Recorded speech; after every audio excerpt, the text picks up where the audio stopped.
The photograph was still sitting on the mahogany table when I walked into that boardroom. 8 by 10 inches, matte finish, professionally framed, a picture of me and Donovan at his family's lake house the summer I was 24. His mother had placed it there deliberately. I could tell because it was the only personal item in a room full of shareholder reports and legal briefs, and because Margaret Eastfield did nothing without a reason. She had positioned it directly in my line of sight, facing me like a verdict. The caption she had typed on a small card beneath it read, "Before she knew her place." Donovan sat at the head of the table with his hands folded, wearing the expression he reserved for quarterly reviews and difficult employees. He did not look at me when I sat down. He looked at his lawyer. And his lawyer said, with the particular blandness of a man who has delivered this sentence many times before, "Ms. Yen, the Eastfield family is prepared to offer you a settlement in exchange for your full and permanent departure from all Eastfield Group matters." I picked up the photograph. I turned it over in my hands once. I set it back down facing him. Then I opened my bag and placed a different document on the table, mine, printed, tabbed, and waiting, and I said 7 words. I veto. Read from the beginning, please. That question, how does a woman with 4 children, no corporate title, and a surname that wasn't on a single org chart walk into a billionaire's boardroom and turn every vote upside down? That is exactly what I'm going to tell you today. But to understand how it ended, you need to understand how it started. And how it started was with a fall. I was 22 years old when I fell off the roof deck of the Eastfield family's private residence during a rainstorm, and I survived by the kind of margin that doctors describe using the word inexplicable. 3 weeks in intensive care. 2 surgeries. And when I woke up, the name of the man I loved, the man whose child I was carrying, was simply gone. Not faded. Not blurred. Gone. The neurologist used the term trauma-induced selective amnesia, which is a long way of saying that my brain had decided, without my permission, to protect me from something so painful that it had physically removed the information. I didn't know it then. I just knew I was alone. I just knew I was pregnant. And I just knew that when the hospital called the Eastfield family as my emergency contact, because that was still in my phone, that was still who I was reaching for, Margaret Eastfield told them I had no connection to her family and requested that my name be removed from their records. That word. Removed. Remember it. It matters later. I raised my children in a small house in a neighborhood that was scheduled for development.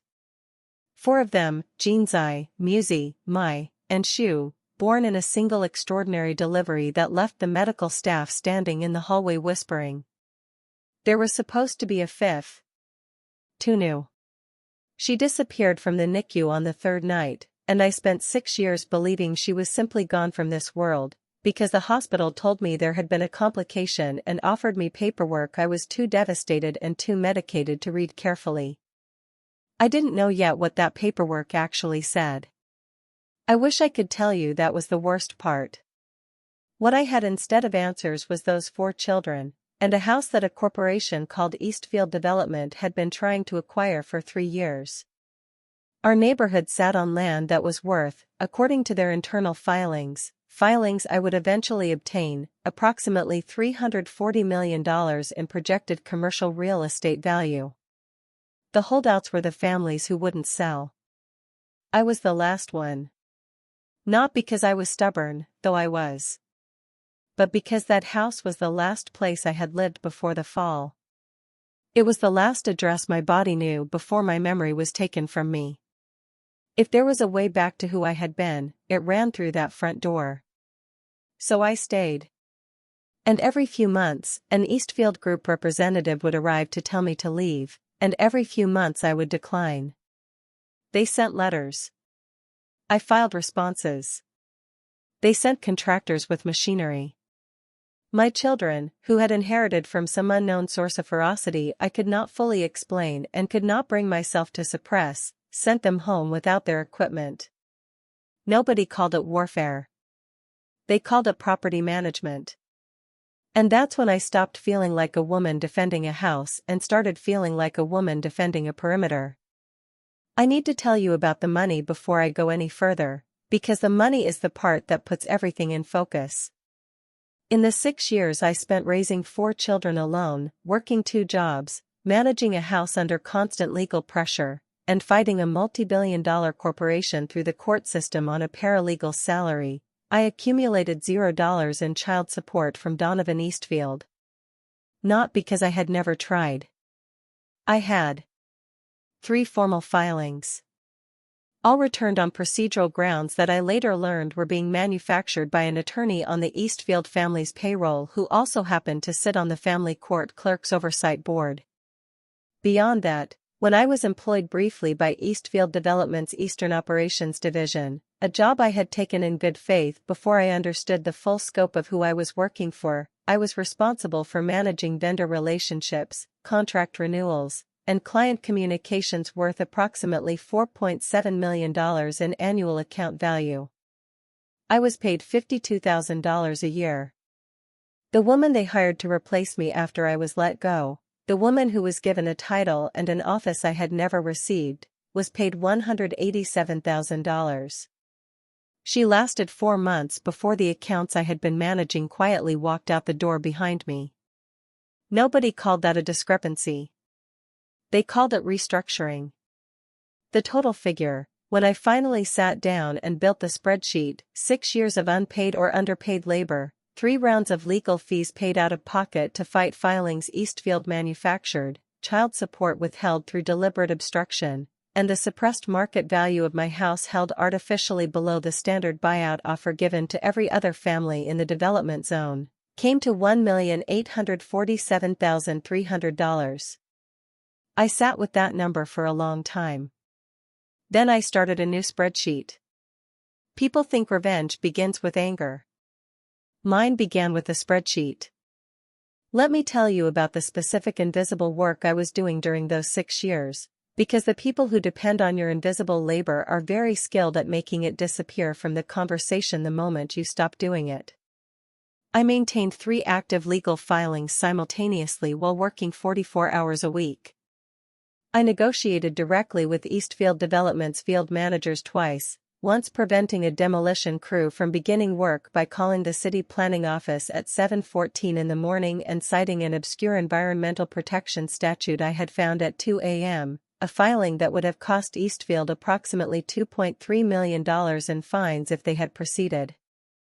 I managed the children's education, medical needs, and a rotating schedule of after-school activities on a household budget of $1,100 per month after housing costs. I filed and won a pro-Southeast motion in civil court that delayed the Eastfield eminent domain filing for 14 months. The judge noted in his written opinion that the argument was, and I am paraphrasing from memory, unusually precise for an unrepresented party. I remember reading that and feeling something that wasn't pride. It was closer to exhaustion wearing pride's clothing. Because what that judge didn't know, what nobody knew except me, was that I had prepared that motion on a folding table in the kitchen between the hours of 10 and 2 every night for 6 weeks, after the children were asleep, with a cup of tea I kept reheating in the microwave. My competence was invisible. My desperation was invisible.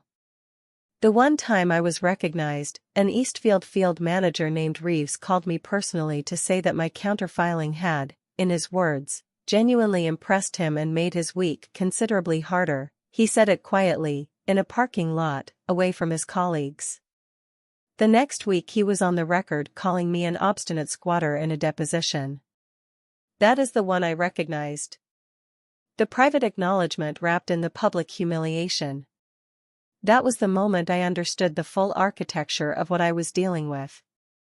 The warning sign I missed for too long was not a single conversation. It was a pattern I kept explaining away because I wanted it to mean something different.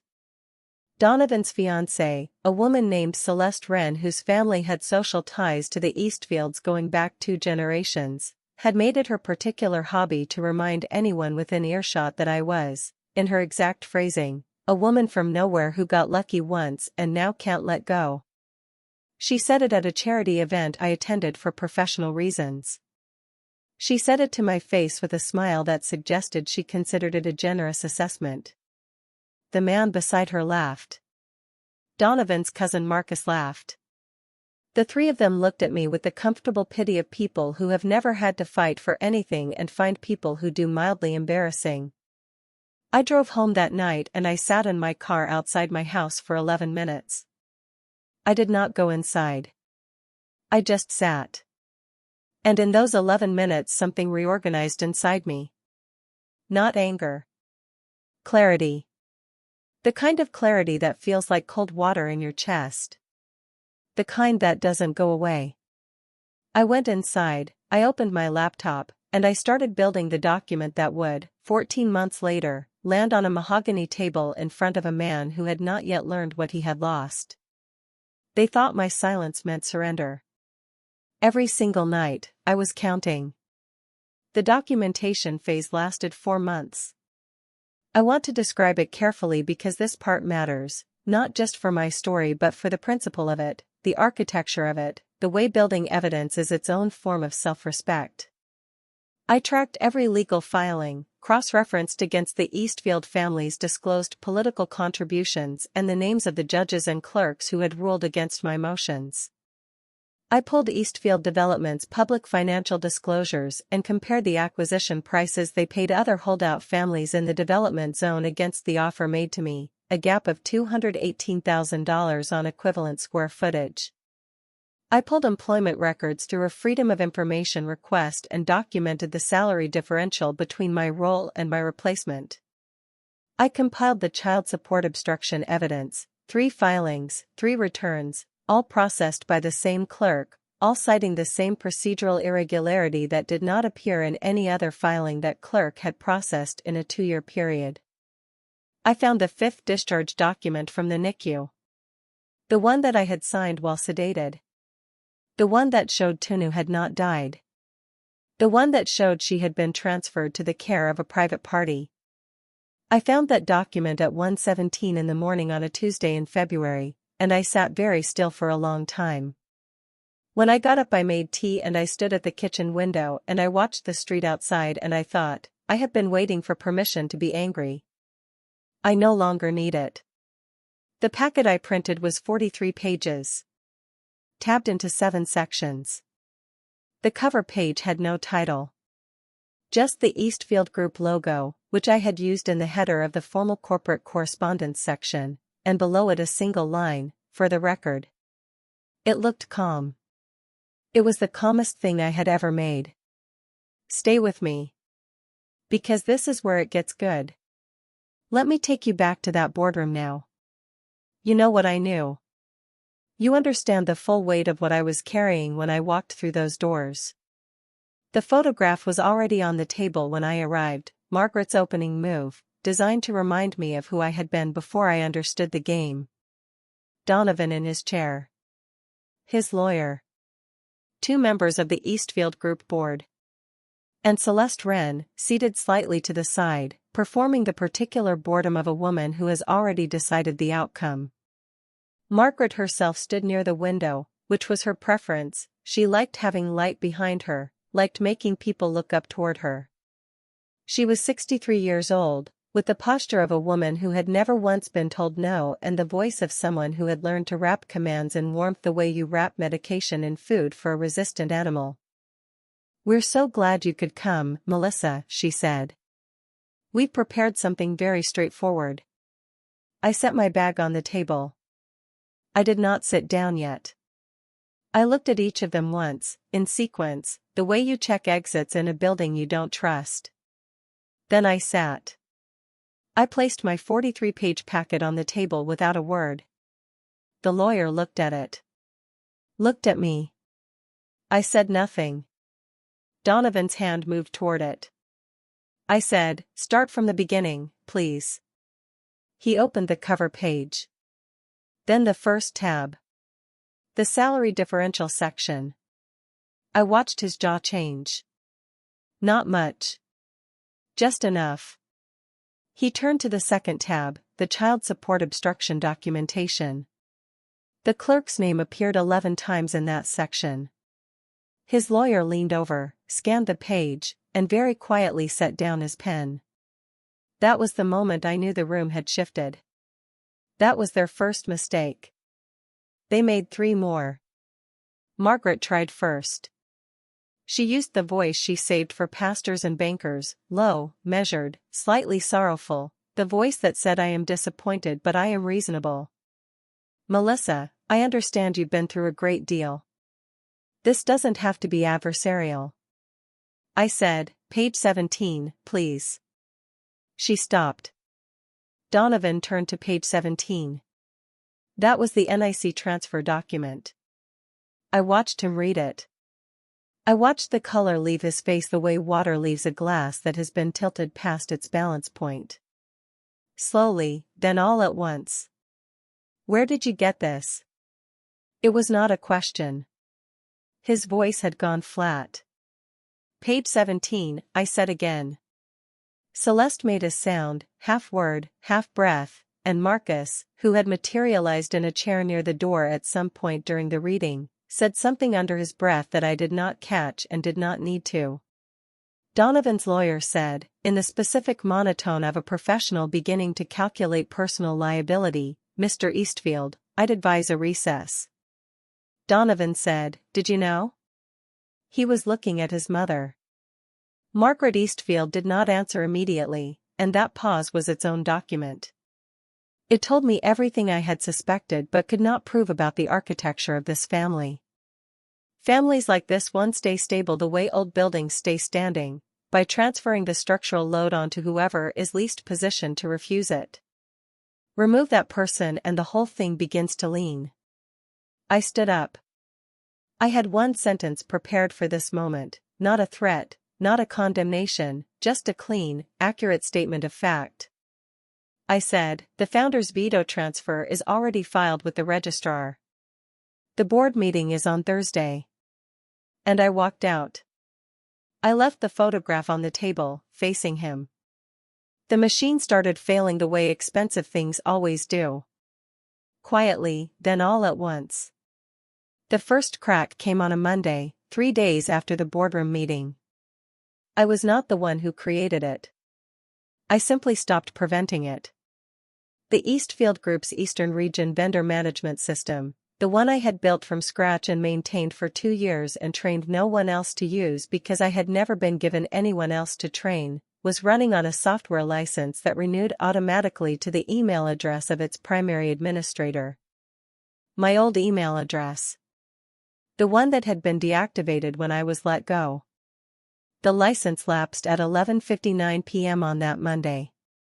By Tuesday morning, 7 vendor accounts were locked.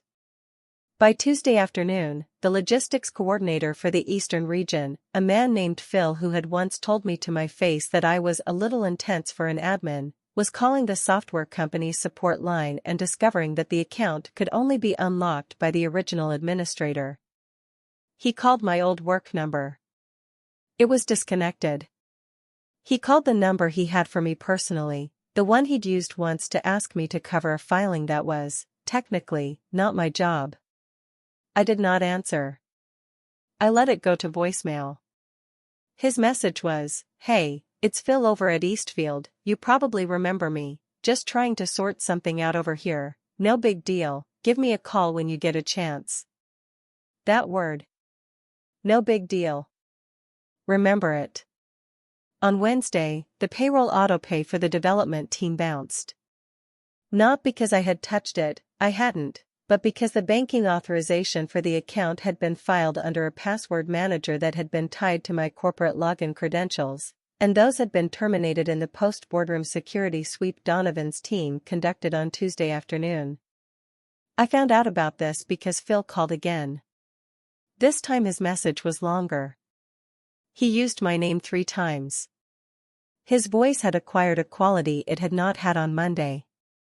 He said they were just trying to get some clarity on the access situation. I said nothing. I let it sit. Thursday was the board meeting. I arrived 7 minutes early. I sat at the far end of the table, where the light was good. I opened my bag, took out one document, the founder's charter privilege transfer, notarized and registered, and I placed it in front of the chair at the head of the table. Not my chair. The empty chair. When the board members filed in, I watched them read it. Marcus Eastfield was the first to speak. He looked at me with the particular contempt of a man who has spent 30 years being handed things and genuinely cannot conceive of how someone outside his bloodline might be holding a document he had never signed. "You're just an outsider," he said. "You're not even a real part of this family." I said, "The veto is filed." He said more after that. I had one more sentence. I said, "Anyone who votes against it can collect their termination paperwork from HR on the way out." He said, "You can't do that." I said, "Check Article 8. He checked Article 8. The room got very quiet. Marcus was asked to leave by his own colleagues, which was a specific kind of justice I had not planned for but found, in the moment, to be entirely appropriate. By the end of the month, the development zone project was in review. By the end of the second month, 3 of the Eastfield board members who had voted for my removal had resigned. Marcus relocated temporarily to his girlfriend's apartment, which his mother did not approve of and his brother found quietly amusing. Donovan's engagement to Celeste Wren was called off by Celeste, which I learned about not because I was watching, I genuinely was not, but because Celeste herself sent me a text message that said, in full, "For what it's worth, I knew it was wrong. I just thought someone else would say something first." I sat with that text for a long time. It was not an apology. It was a crack in the wall. A crack is not a door. But it is a beginning of something, and I am enough of a pragmatist to take what is offered honestly. Margaret called from a number I didn't recognize, for months after the boardroom. I knew her voice before she finished the first sentence. She was smaller on the phone. Not small, Margaret Eastfield will never be small, but smaller, the way all powerful people become when the structure they've built around themselves begins to settle. She said she had something that belonged to me. Not money. Not property. A photograph, not the boardroom one, but an older one, from before the fall, the one Donovan had apparently kept in his personal records all those years without telling anyone. She said she would have it delivered. I said, "You can mail it." It arrived in a padded envelope with no note. I opened it at my kitchen table with a cup of tea going cold beside me.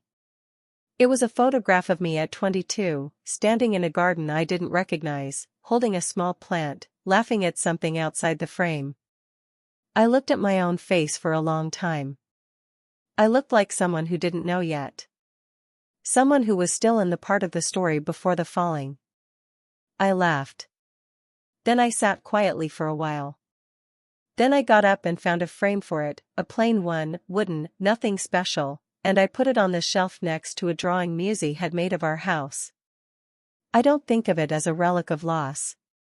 I think of it as evidence that I existed before all of this. That the person I was then and the person I am now are the same woman, continuous, unbroken. Even the parts that got lost came back. I want to speak to you directly for a moment, because that is why I tell these stories. I know some of you are sitting in a version of that small house right now, defending something that matters, doing work that no one is recording, holding a system together with your bare hands while the people it benefits call you difficult and excessive and a woman from nowhere. I want you to understand something I learned slowly, and then all at once, the people who need you most will call your value into question most loudly, because acknowledging it would require them to acknowledge what they owe you. They will describe your competence as luck. They will describe your persistence as aggression. They will call their debt to you a family matter, or a procedural issue, or a simple misunderstanding, until the day you stop carrying it for them. And on that day they will call it a crisis. My greatest mistake was believing, for 6 years, that invisible labor would eventually be seen if I just did enough of it. My greatest discovery was understanding that the only way to make invisible labor visible is to stop doing it and let people feel its absence. I did not destroy the Eastfield family. I simply stopped holding them up. They did the rest. I have my house. I have my children. I found the fifth one. I will tell that story another time, because it deserves its own telling, and she is home now, which is the only word for it. Donovan is in the story too, but that is a chapter 1 I'm writing slowly, with care, because some things do not move at the speed of justice. They move at the speed of honesty, which is slower and more worth waiting for. What I can tell you, from this side of it, is this: the photograph that Margaret placed on that table to remind me of my smallness is the same photograph that reminded me of my beginning. She thought she was showing me evidence of who I used to be. She was showing me proof of who I had always been. The greatest miscalculation the Eastfield family ever made was not the legal maneuvering, not the salary suppression, not the 14 months of manufactured procedural delays. It was the simpler, more fundamental error of believing that a woman willing to die in front of a bulldozer to protect her children's home would not also be willing to walk into a boardroom and burn down everything they thought was fireproof. They confused endurance with submission. That is a mistake you only get to make once,